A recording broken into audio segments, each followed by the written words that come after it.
صوفی الحاج خواجہ سید قطب اسلم الدین چشتی ممبئی ٹکی۔ دوستو ایک بڑی اچھی بات یاد آ گئی ہے تو میں نے کہا شیئر کروں۔ میری عمر لگ بھگ 35 سال کی تھی۔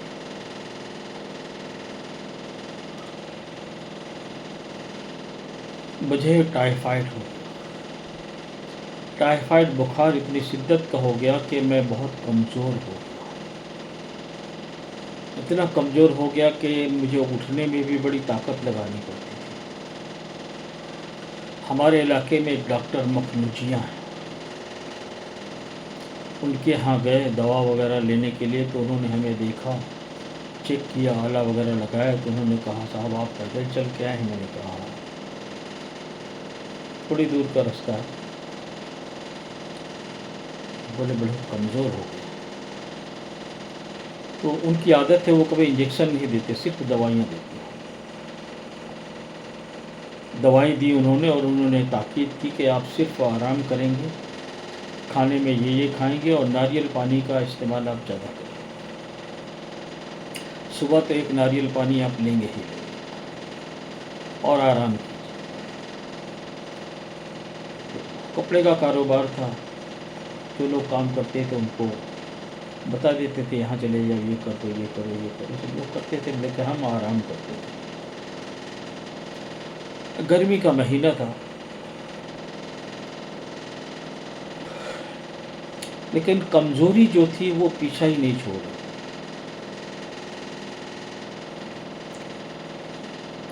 اور اتنا شدت کا بخار تھا وہ ٹائیفائڈ، کمزوری کے ساتھ سر کے بال بھی کافی جھڑ گئے۔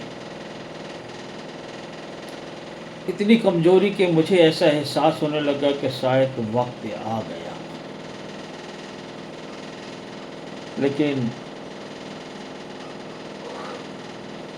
نماز ہے، تہجد ہے، ورد ہے، یہ کسی طریقے سے کر لیا کرتے تھے، پورا جتنی طاقت پوری ہوتی۔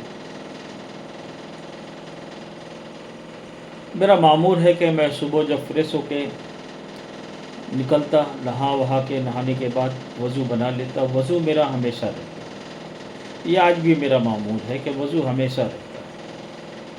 سونے کے بعد میں نہیں جانتا، لیکن جب تک میں جاگتا ہوں وضو اور ذکر کا معاملہ ہمیشہ رہتا ہے۔ تو